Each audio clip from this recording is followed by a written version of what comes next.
dzisiaj gościem Radia Z. Czy zaimponowały wczoraj pani marszałek marsze narodowców? W Warszawie było aż 70 000.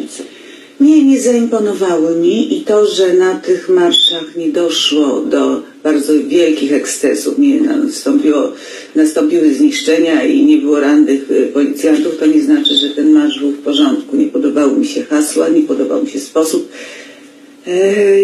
i hasła, pod jakim szedł ten marsz.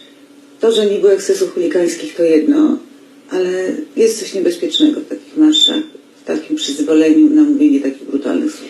Ksiądz Jacek Międlar, który był wśród narodowców, krzyczał: to my jesteśmy przyszłością Polski katolickiej, choć lewacka propaganda dwoi się troi, by zniszczyć naród polski. Jesteśmy wielką armią Kościoła.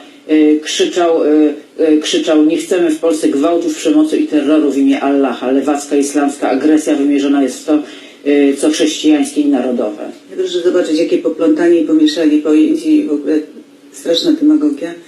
Niedobrze, że takie hasła padają. Jeszcze gorzej, że krzyczy to ksiądz.